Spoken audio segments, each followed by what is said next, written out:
Prateek Agrawal joins us. Let's take our conversation forward with him. Prateek, good morning. Thank you for joining us. Good morning. What do you make of the start for 2023 so far? India is underperforming, gold is outperforming, uh, emerging markets are getting inflows, and India is getting outflows. Sure. So maybe last year we had our stroke of luck when FPIs, decided to not look at Russia and China for their issues.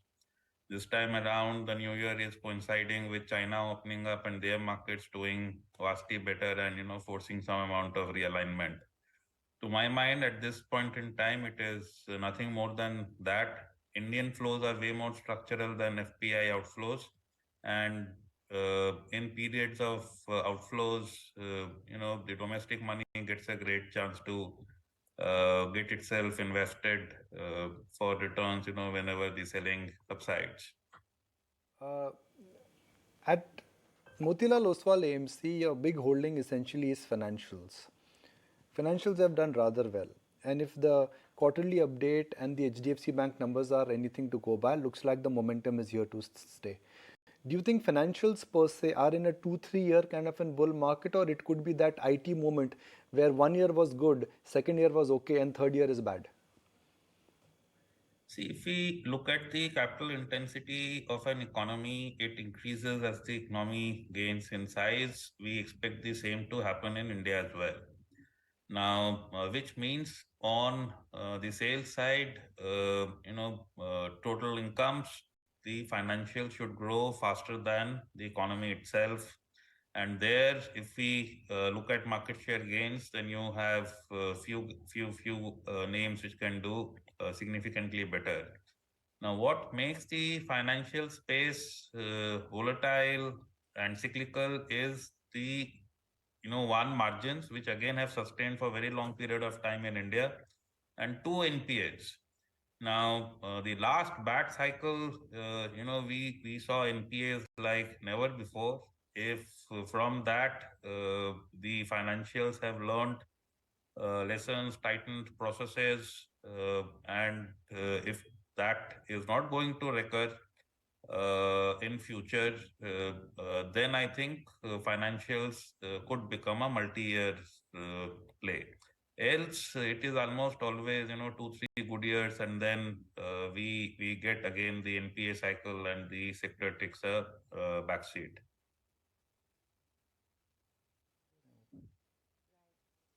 Pratik, so where within this market are you finding comfort to buy afresh? I mean, uh, have there been pockets of value which have emerged in the recent bout of underperformance?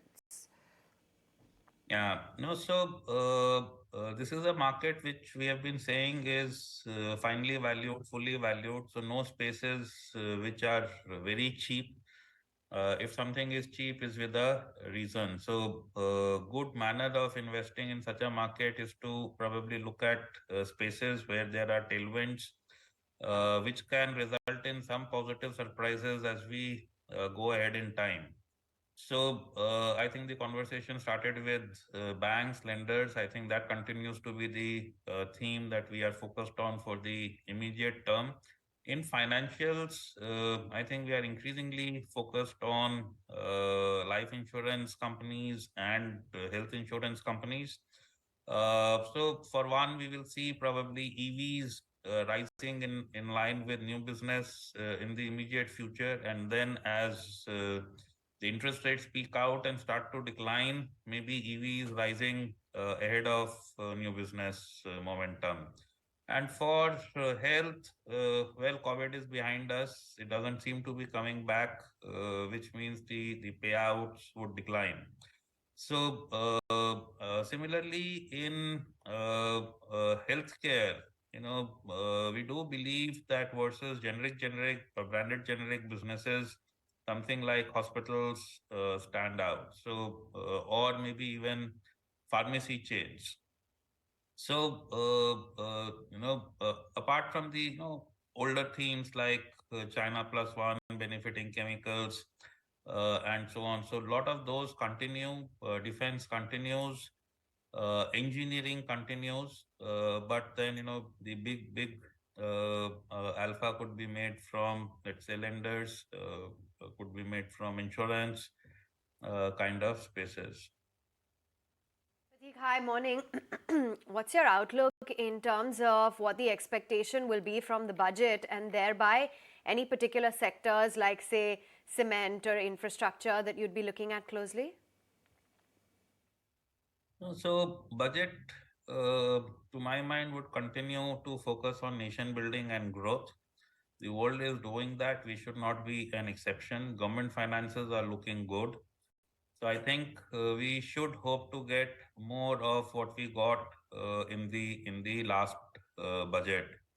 Uh, Developing investable themes from there, let the budget happen and then we will form. But otherwise, in most cases, newer themes don't emerge anymore because budgets are an exercise more and more in continuity. So if PLI schemes are being rolled out, we may see more of them. Allocations for railway, for example, where there is a big bump up in capex expected going forward. That the budget should be expected to provide. But the theme started before, theme continues. It may provide handholding to stressed out sectors, which always happens. Government lends a helping hand. But then that is simply a trade. For long-term investors, one should be focused on spaces which are doing well and are expected to continue to do well, at least likely deeper into the future rather than get in and get out at the budget time period kind of a trade, which is very, very difficult to execute. I speak to a lot of retail investors. Now, the simple view is that we are getting 9% return in banks. Mutual funds have not given me great returns in last 2 years. Why should I not put my money in banks where I'm getting 9% versus a promise of 12-13%? Because if I'm maximum upside from here in next 12 to 18 months, looking at the valuation is 12 to 13%. That's also not guaranteed. Here you get 9%, which is guaranteed. And if you're in a lower tax bracket, the tax bracket also will take care the taxation is not very high. Yeah. No, so completely agree. And we have been saying this in our write-ups and videos that today, risk-adjusted basis, debt looks better than equity.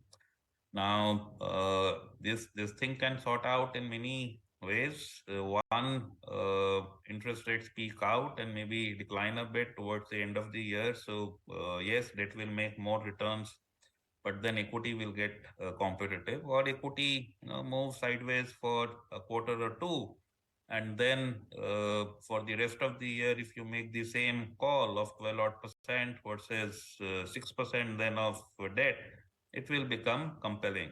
So in sum and substance of what you are saying is you expect equity to consolidate for a quarter.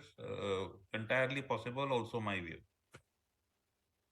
China opening up, disbalance things. We're already seeing a huge spike in metal prices, for instance, in just the week gone by. Bitcoin has made the comeback. I don't know if there's any correlation here. But back home, you think the chemical sector would continue to have the China plus one advantage? Yeah, so those are long period themes. The West wants to now source from more than one geography. In chemicals, we are the only other ecosystem that exists, and most chemical companies that one speaks to talk of growth sustaining, if not accelerating. So this is volume growth. On top of that, you build in pricing and margins. So there we may see some amount of volatility and a downtick. But for somebody who can hold through longer periods, I think this is a space which should tend to outperform given the very, very strong volume growth that we see going forward.